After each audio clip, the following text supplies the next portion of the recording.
জাপানের ঐতিহ্যের সঙ্গে জড়িয়ে আছে বনসাই। দীর্ঘ ২৮ বছর বিরতি দিয়ে দেশটিতে আয়োজিত হয়েছে দ্য ওয়ার্ল্ড বনসাই কনভেনশন। অষ্টমবারের এই আয়োজনে দেশ বিদেশের কয়েক হাজার সংগ্রাহক যোগ দেন তাদের ক্ষুদ্রকার গাছের সমাহার নিয়ে।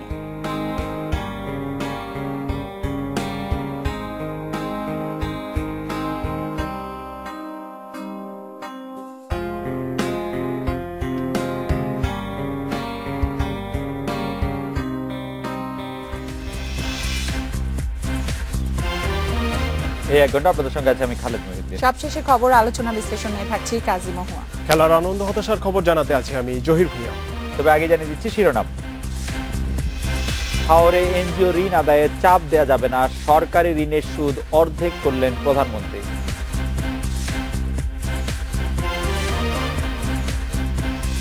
নতুন ভ্যাট আইন নিয়ে অর্থমন্ত্রীর সঙ্গে ব্যবসায়ীদের বিতণ্ডা, কর্পোরেট কর কমানোর ইঙ্গিত।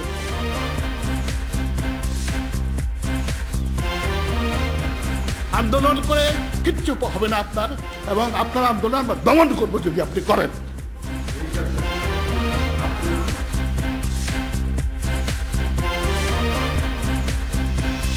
সাসেক্সে কাল প্রথম প্রস্তুতি ম্যাচ টাইগারদের ব্যক্তিগত কারণে দেশে ফিরলেন মাশরাফি।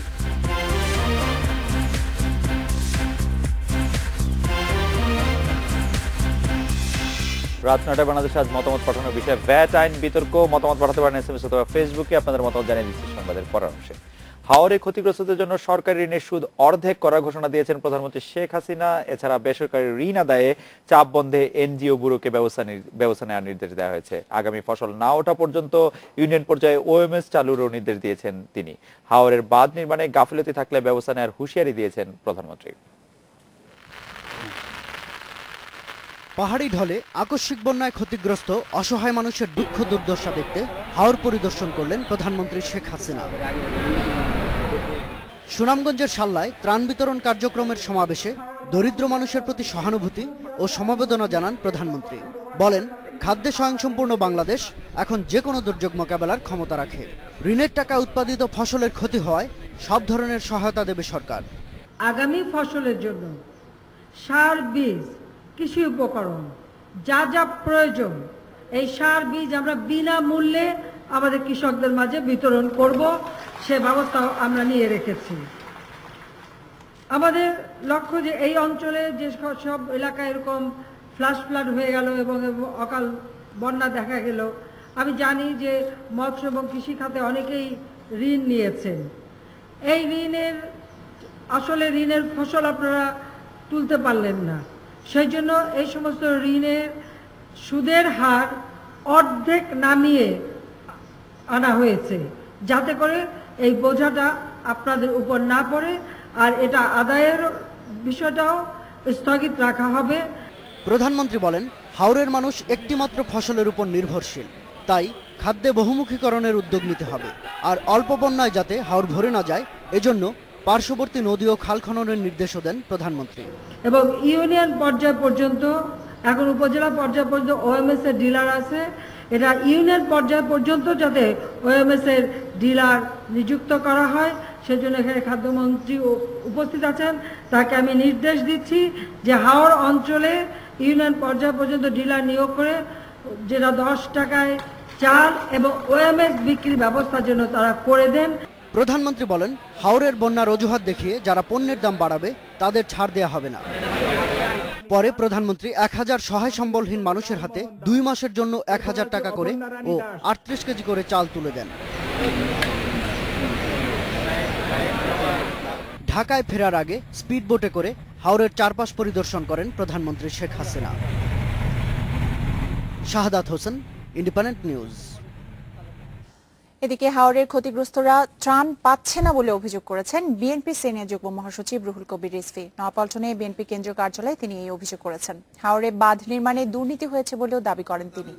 রিজভী বলেন, সংকট সমাধানে কার্যকর উদ্যোগ নেওয়া হচ্ছে না। মে দিবস উপলক্ষে সরকার সোহরাওয়ার্দী উদ্যানে শ্রমিক দলকে সমাবেশে অনুমতি না দেওয়ায় ক্ষোভ জানিয়েছেন রিজভী। আওয়ামী লীগের লোকজনদেরকে দায়িত্ব দেওয়া হয়েছে, তারা তালিকা করবেন, বেছে বেছে তালিকা করছেন। আওয়ামী লীগের লোকজনদের পছন্দসই লোকদেরকে তালিকা সেটা করছেন।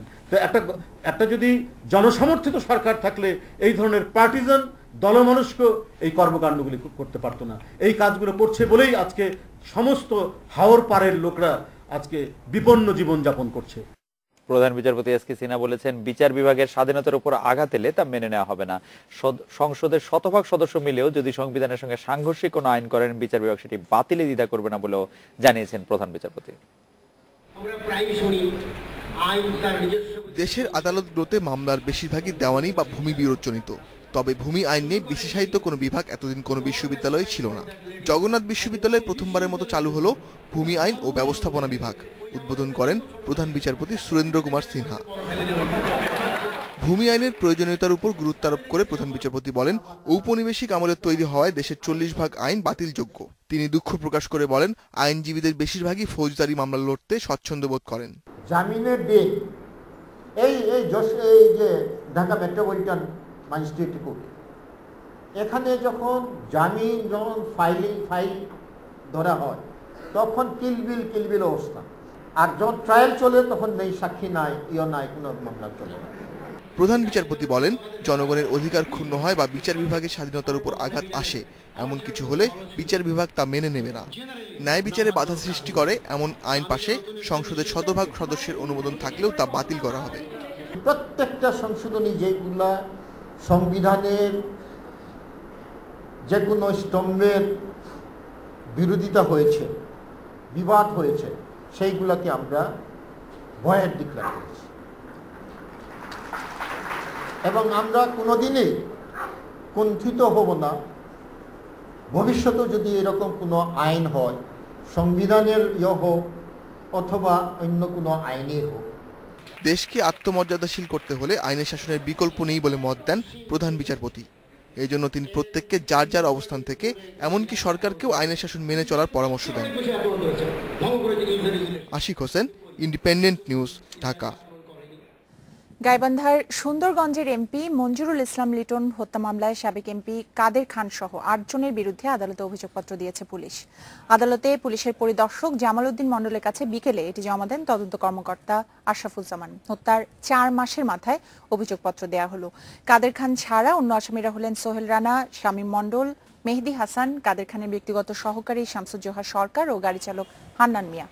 বামনডাঙ্গা আওয়ামী লীগের দপ্তর সম্পাদক চন্দন কুমার রায় ও তার দুলাভাই সুবল চন্দ্র রায়ের নামও আছে অভিযোগপত্রে। গত বছরের 31 ডিসেম্বর দুর্বৃত্তের গুলিতে নিহত হন এমপি মঞ্জুরুল ইসলাম লিটন। অবশ্যই পরিকল্পিত এবং ষড়যন্ত্র করেই এই হত্যাকাণ্ড ঘটিয়েছেন।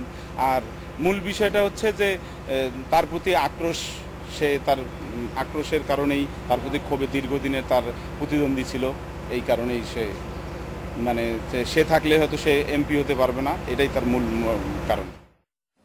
এদিকে পুলিশ হত্যা ও নাশকতার মামলার আসামিদের কাছ থেকে সংবর্ধনা নিয়ে নিজ দলের তীব্র সমালোচনার মুখে গাইবান্ধার সুন্দরগঞ্জের এমপি। স্থানীয় আওয়ামী লীগ নেতাদের অভিযোগের মাধ্যমে অপরাধীরা প্রশ্রয় পাবে, তবে এমপি গোলাম মোস্তফার দাবি তার অজান্তেই ঘটেছে এই ঘটনা। সাঈদীর মানবতাবিরোধী অপরাধ মামলার রায় ঘোষণার পর সারা দেশে ব্যাপক তাণ্ডব চালায় জামায়াত শিবির। সুন্দরগঞ্জের বামনডাঙ্গায় হামলায় নিহত হন 4 পুলিশ সদস্য। আগুন দেয়া হয় স্থানীয় আওয়ামী লীগ কার্যালয়ে। এ ঘটনায় হওয়া মামলায় স্থানীয় জামায়াত নেতা ফরিদউদ্দিন, জামাল হোসেন ও আবুল কাশেম সহ 235 জনকে আসামি করে এরই মধ্যে অভিযোগপত্র দিয়েছে পুলিশ। প্রায় 4 বছর পর এসব মামলার আসামিদের কাছ থেকে সংবর্ধনা নিলেন আওয়ামী লীগ এমপি।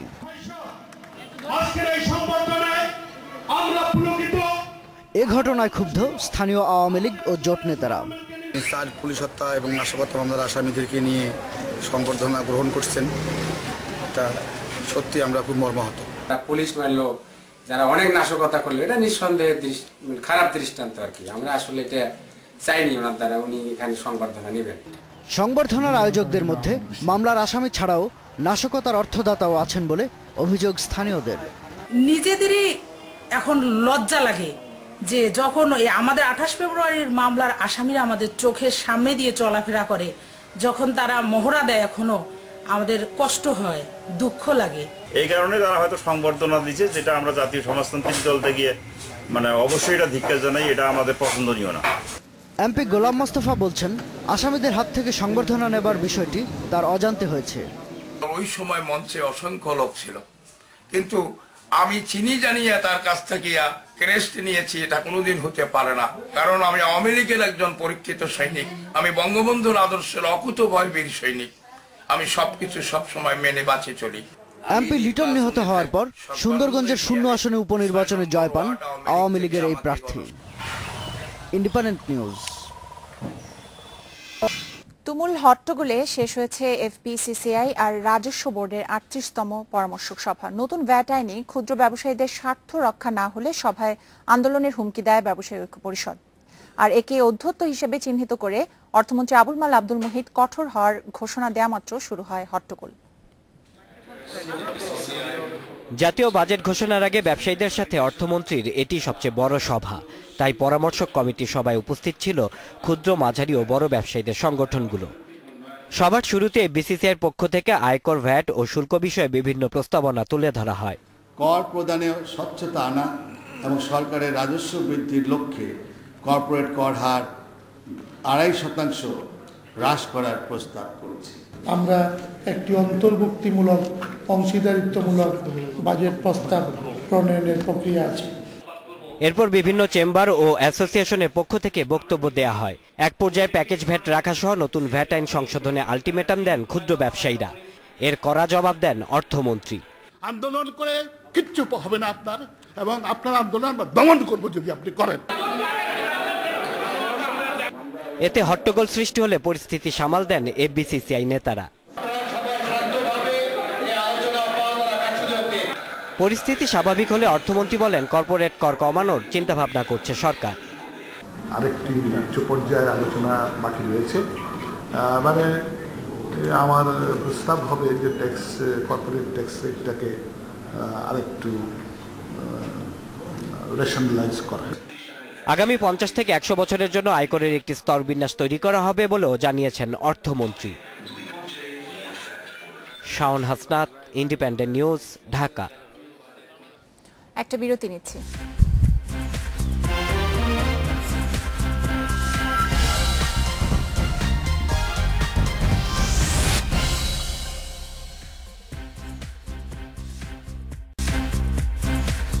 নটা 19 মিনিটে ফিরে এলাম রাত 9টায় বাংলাদেশে। রমজানে নিত্যপণ্যের দাম বাড়ার যৌক্তিক কারণ নেই বলে জানিয়েছেন বাণিজ্যমন্ত্রী তোফায়েল আহমেদ। চাহিদার তুলনায় প্রতিটি পণ্যের মজুদ বেশি বলেও জানিয়েছেন তিনি। সচিবালয়ে রমজানে পণ্যের সরবরাহ ও মূল্য পরিস্থিতি নিয়ে পর্যালোচনার সভায় একথা জানিয়েছেন মন্ত্রী। বাজার নিয়ন্ত্রণে রাখতে 15 মে খোলা বাজারে পণ্য বিক্রি শুরু করবে টিসিবি। রমজান শুরুর বাকি 1 মাসেরও কম।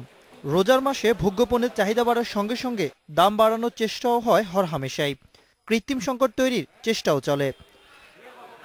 রোজার মাসে সরকারের জন্য চ্যালেঞ্জ হয়ে আসে পণ্যের মূল্য সাধারণের ক্রয় ক্ষমতার মধ্যে রাখা। আসন্ন রমজানে পণ্য সরবরাহ ও মূল্য পরিস্থিতি নিয়ে পর্যালোচনা সভায় ব্যবসায়ীরা জানান, রোজায় চাহিদা বেশি থাকে এমন সব পণ্যের মজুদ পর্যাপ্ত রয়েছে। ভোজ্য তেলের বার্ষিক চাহিদা 15 লাখ টনের বিপরীতে ফেব্রুয়ারি পর্যন্ত আমদানি হয়েছে 14 লাখ টন। চিনির 15 লাখ টন চাহিদার বিপরীতে আমদানি 13.5 লাখ টন। ছোলার আমদানি হয়েছে প্রায় 3 লাখ টন। চিনি, ডাল, গম সবকিছু গমের কয়েকটা আজ বাড়তেছে। সুতরাং আমাদের ব্যবসায়ীদের এখন সক্ষমতা অনেক বাড়ছে সরবরাহের, এবং মজুদ পরিস্থিতি কোনো অসুবিধা নাই। কোনো রকম কেউ প্যানিক সৃষ্টি করেন না, পর্যাপ্ত মাল আছে। পাইকারি ও খুচরা ব্যবসায়ীরা জানান, সরবরাহ ব্যবস্থা ঠিক থাকলেই নিয়ন্ত্রণে থাকবে পণ্যের বাজার। ইন্টারন্যাশনাল মার্কেট যতই ফল ডাউন করবে কেন, কারণ আমরা উপস্থিত যারা আছেন সকলেই ভোক্তা। কিনতে গেলে দেখা যায় আমরা রিটেলে তেমন একটা সাশ্রয় মূল্যে কোনো জিনিসই পাচ্ছি না। এই চাহিদা অনুযায়ী যদি আপনার সরবরাহ ঠিক থাকে, তাহলে দাম বাড়ার কোনো ধরনের কোনো সম্ভাবনা থাকে না। সভায় বাণিজ্যমন্ত্রী জানান, রমজানে নিত্য প্রয়োজনীয় পণ্যের দাম বাড়ার কোনো যৌক্তিক কারণ নেই। আমার দৃঢ় বিশ্বাস, ইনশাআল্লাহ বাজার সম্পূর্ণ স্বাভাবিক থাকবে এবং ব্যবসায়ীরা সম্পূর্ণভাবে আমাদেরকে সহযোগিতা করবে। এদিকে দাম স্বাভাবিক রাখতে 15 মে থেকে খোলা বাজারে নিত্য প্রয়োজনীয় পণ্য বিক্রি শুরু করবে trading corporation of Bangladesh TCB. 185টি ট্রাক এবং 2811 জন ডিলারের মাধ্যমে দেশের বিভিন্ন জায়গায় বিক্রি হবে ভোগ্যপণ্য। Ashraf Alam, independent news, Dhaka. বাণিজ্যমন্ত্রী এবার বলেছেন যে যৌক্তিক কোনো কারণ নাই রমজানে নিত্যপণ্যের বাড়ার, কিন্তু যৌক্তিক কারণ না থাকলেও প্রতিবারই যৌক্তিক কোনো কারণ থাকে না। তারপরও আসলে ভোক্তারা সবাই অভিযোগ করে দাম বেড়ে যাওয়া, রমজানের আগে থেকেই দাম বেড়ে যায়, শবে বরাতের পর থেকেই। আমরা নিজেরাও এটার ভুক্তভোগী, আমি নিজে ভুক্তভোগী, এই জন্য বলছি। এইবার কোন রকম মানে খুবই চমৎকার কিছু হবে বলে কি আশা করব কিনা সেটা আমার যেটা মনে হয় যে রমজানে নিত্যপণ্য বাড়ার যৌক্তিক কারণ নেই বললেন বাণিজ্য মন্ত্রী, সেটি হচ্ছে যে আমি 30 বছর ধরে মানে একই কথা মনে শুনে আসছি, এর মধ্যে 20 বছর ধরে একই কথা মনে আমি বলছি বা আমি লিখছি বা আমি লিখতে দেখছি যে যৌক্তিক কারণ কখনোই থাকে না, কিন্তু ফ্যাক্ট রিমেন্স যে আপনি যেরকম বললেন যে রমজানের দ্রব্য পণ্যের দাম বাড়ে, কেন বাড়ে সেটি নিয়ে এক একজন এক এক রকম কথা বলে, কিন্তু এই কথা কিন্তু ঠিক ব্যবসায়ীরা কখনো বলে না যে চাহিদার তুলনায় মজুদ কম আছে। তো চাহিদার তুলনায় মজুদ ঠিক থাকে, তারপর কিভাবে দাম বেড়ে যায়, মনে হয় যে কোথাও একটু খালি সরকারি হিসেব অনুযায়ী কিন্তু এবার চাহিদার তুলনায় মজুদ বেশি আছে, কিন্তু তারপরও কিন্তু মার্কেটে একটা সিমটম আছে ঊর্ধ্বমুখী দাম বেড়ে যাওয়ার, এবং সেই কারণে আশঙ্কাটা হচ্ছে যে রমজানে আরেক দফা প্রাইস হাইকের একটা আশঙ্কা কিন্তু থেকেই যাচ্ছে। সেই আশঙ্কার কথাই হচ্ছে যে আসলে মজুদের তুলনায় চাহিদার তুলনায় মজুদ বেশি থাকে, কোনো যৌক্তিক কারণ থাকে না, তারপর রমজান আসার আগে জিনিসপত্রের দাম বাড়ে, মানে এটি আর কোথাও এরকম করে হয় কিনা আমি জানি না। আসলে কি কাজ করে প্রতি বছর সেটা টিসিবি থেকে যারা পণ্য কিনে খুবই লাভবান হন তারা বলতে পারবেন, কিন্তু আমি যেটুকু সামনাসামনি চোখে দেখি যে টিসিবির ট্রাকগুলো দাঁড়িয়ে থাকে, পণ্যও থাকে, কিন্তু আসলে সেরকম ভিড় আমরা বিশেষ করে ঢাকায় যেগুলো দেখি, আমি সারা দেশের কথা বলছি না, খুব বেশি যে সবাই হামলে পড়ে টিসিবির পণ্য কিনছে এরকম কিন্তু খুব আমার চোখে পড়ে নাই। সেই ক্ষেত্রে মানের একটি ব্যাপার আছে, ঢাকা শহরে মানের ক্ষেত্রে অনেকে অনেক বেশি গুরুত্ব দিয়ে থাকেন, কিন্তু যেটি হয় যে আমরা বারবার এই উদাহরণটি ব্যবসায়ীদের কাছে করি, ছোট বড় যারা মজুদ করেন বা করেন না তাদের ব্যবসায়ীদের কাছে করি, যে রমজান মাসে আসলে বেশি মুনাফা করাটা না করার দিকে ঝোঁক থাকলে বোধহয়, মানে বেশি মুনাফা মানে অতিরিক্ত মুনাফা করার যোগ্য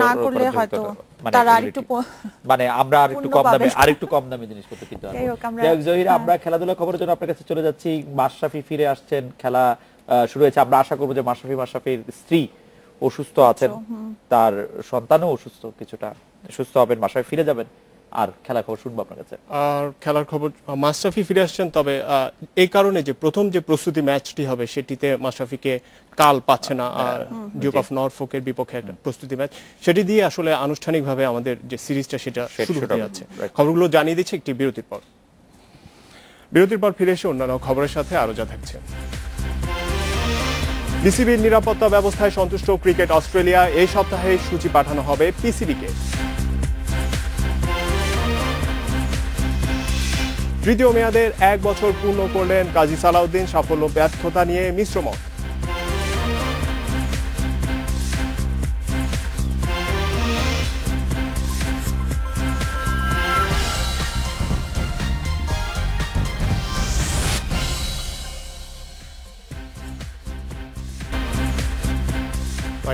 ফিরে এলাম রাত 9টায় বাংলাদেশে।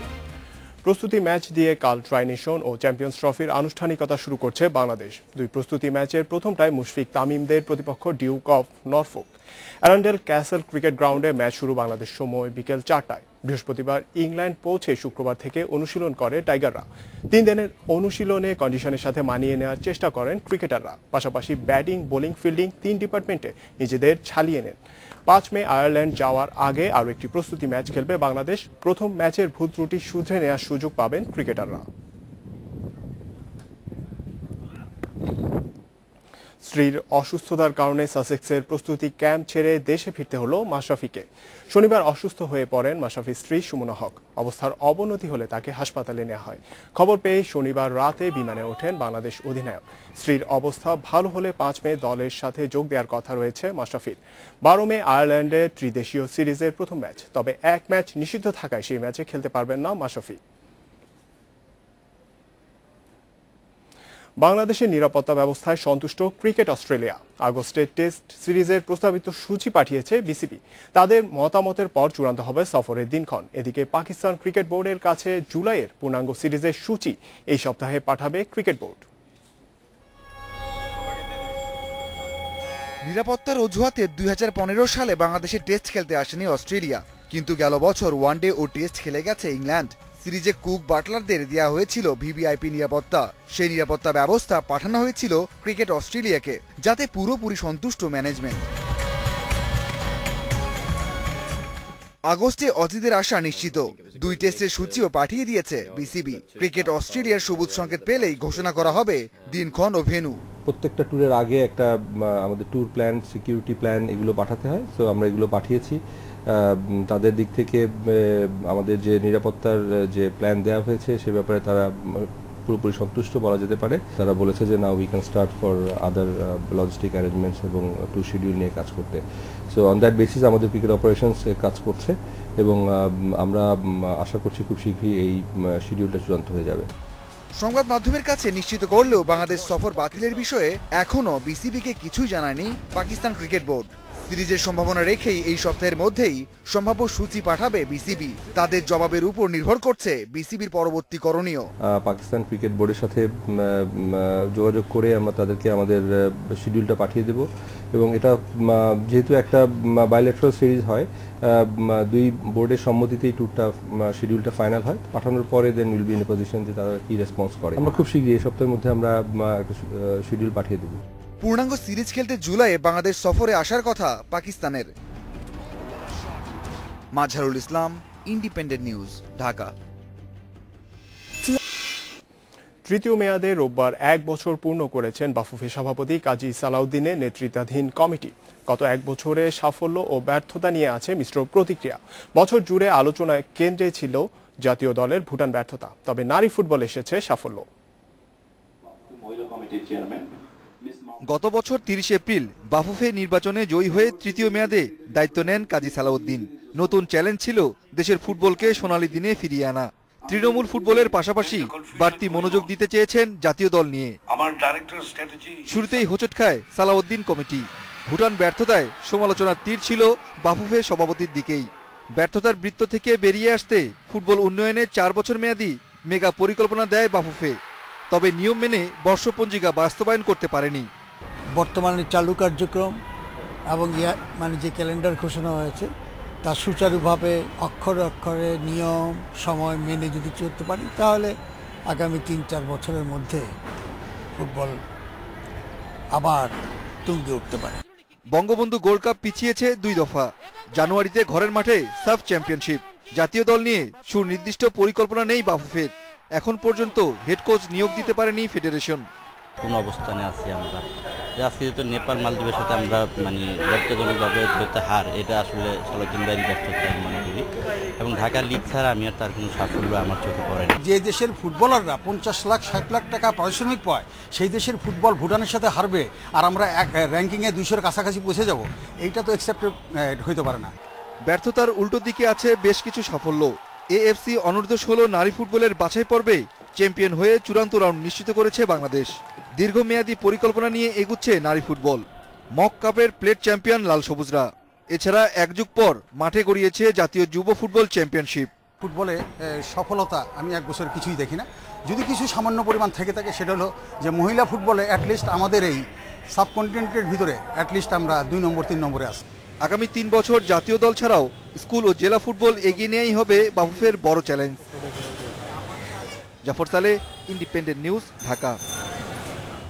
খেলার খবরে এই ছিল আমার কাছে সবশেষ। আরো কিছু খবর জানাবেন মুহুয়া এবং খালেদ। জহির, আপনাকে ধন্যবাদ। কক্সবাজারের আবাসিক হোটেল থেকে বান্দরবানের নাইক্ষ্যংছড়ি উপজেলা আওয়ামী লীগের সাবেক সাধারণ সম্পাদক মোহাম্মদ ইসমাইলের মরদেহ উদ্ধার করা হয়েছে। দুপুরে পালঙ্কি হোটেল থেকে তার মরদেহ উদ্ধার করা হয়। পুলিশ জানান, শুক্রবার কক্ষ ভাড়া নিয়ে শনিবার রাতে হোটেলে ওঠেন ইসমাইল। এরপর দুপুর পর্যন্ত রুমের দরজা না খোলায় পুলিশকে খবর দেয় হোটেল কর্তৃপক্ষ। পরে দরজা ভেঙে ঝুলন্ত অবস্থায় তার মরদেহ উদ্ধার করা হয়। প্রাথমিকভাবে আত্মহত্যা বলে ধারণা করছে পুলিশ। ময়নাতদন্তের জন্য মরদেহ কক্সবাজার সদর হাসপাতালের মর্গে পাঠানো হয়েছে। জিজ্ঞাসাবাদের জন্য হোটেল ম্যানেজার সহ 2 জনকে আটক করেছে পুলিশ। আরো খবর জানানোর আগে নিচ্ছে একটি বিরতির পর জানিয়ে ফিরছি। শাকিব খানের দুঃখ প্রকাশ, পরিচালক সমিতির আনুষ্ঠানিক সিদ্ধান্ত কাল।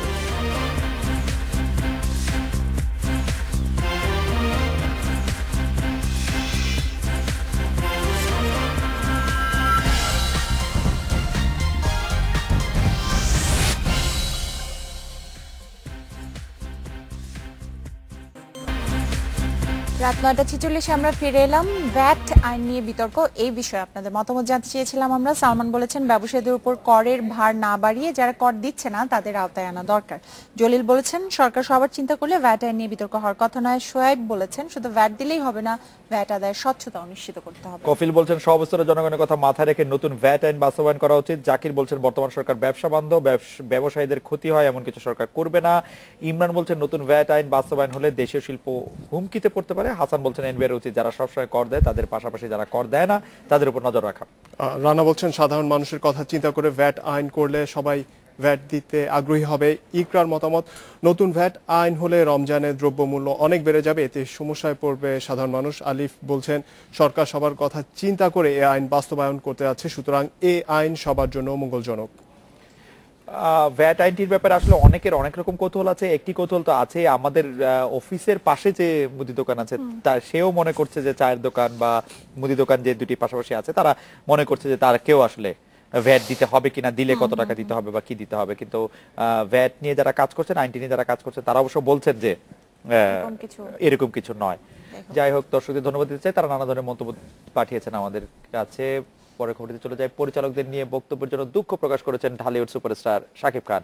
এফডিসিতে পরিচালক সমিতি কার্যালয়ে গিয়ে বিকেলে তিনি দুঃখ প্রকাশ করেন। এর আগে গত শনিবার পরিচালক সমিতি সহ চলচ্চিত্রের 12টি সংগঠন শাকিব খানকে নিয়ে কাজ না করার অনুরোধ জানায়। এরপর দিন অভিনেতা আলমগীরের উদ্যোগে শাকিব খান এবং পরিচালক সমিতির নেতাদের কয়েক দফা আলোচনা হয়। নিজের বক্তব্যের জন্য দুঃখ প্রকাশ করেন শাকিব। এই বিষয়ে কাল বিকেলে পরিচালক সমিতি আনুষ্ঠানিক বক্তব্য জানাবে। শাকিব খান গত 16 এপ্রিল এক সাক্ষাৎকারে পরিচালকদের বেকার বলায় তৈরি হয় বিতর্ক।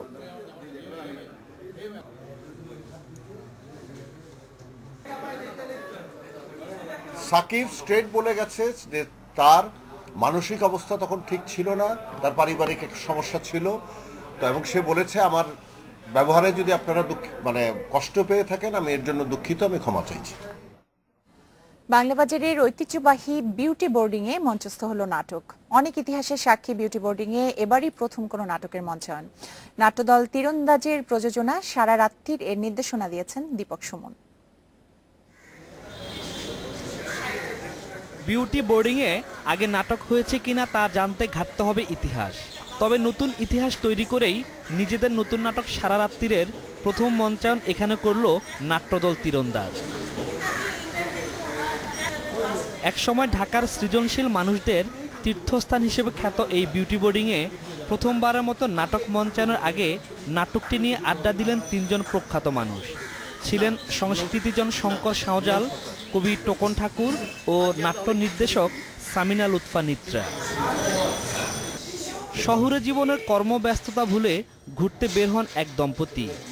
পথিমধ্যে বৃষ্টির কবলে পড়েন তারা, আশ্রয় নেয় একটি বাড়িতে। এখান থেকে শুরু হয় নাটকের ঘটনা। বিউটি বোর্ডিং এর করিডোর আর বারান্দাকে সেট হিসেবে ব্যবহার করা হয়েছে নাটকে। এই গল্পটা যেন বাদল সরকার এই বিউটি বোর্ডিং এর জন্যই লিখেছে। সারা রাত্রির নাটকটা উনি নিজেই অনেক থার্ড থিয়েটার ফর্মেও করেছে, আবার আমাদের যে প্রসেনিয়াম অ্যাক্টিং সেই রকমও করেছে। আমাদের মঞ্চটা প্রসেনিয়াম না, আমরা থার্ড থিয়েটারও নিইনি। আমাদের গল্প বলবার জন্য যেভাবে যা দরকার হয়েছে, আমরা কোনো ফর্মের কথা বলবো না। অনেকে একজন জিজ্ঞেস করেছিল এটা কি পরিবেশ থিয়েটার? না, পরিবেশ না, মানে আমার গল্প বলার জন্য এই জায়গাটাকে, স্পেসটাকে দরকার হয়েছে।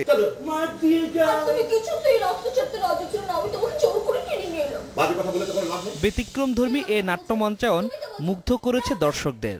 প্রখ্যাত বিপ্লবী নাট্যকার বাদল সরকারের এই নাটক এই প্রথম মঞ্চে আনলো তীরন্দাজ।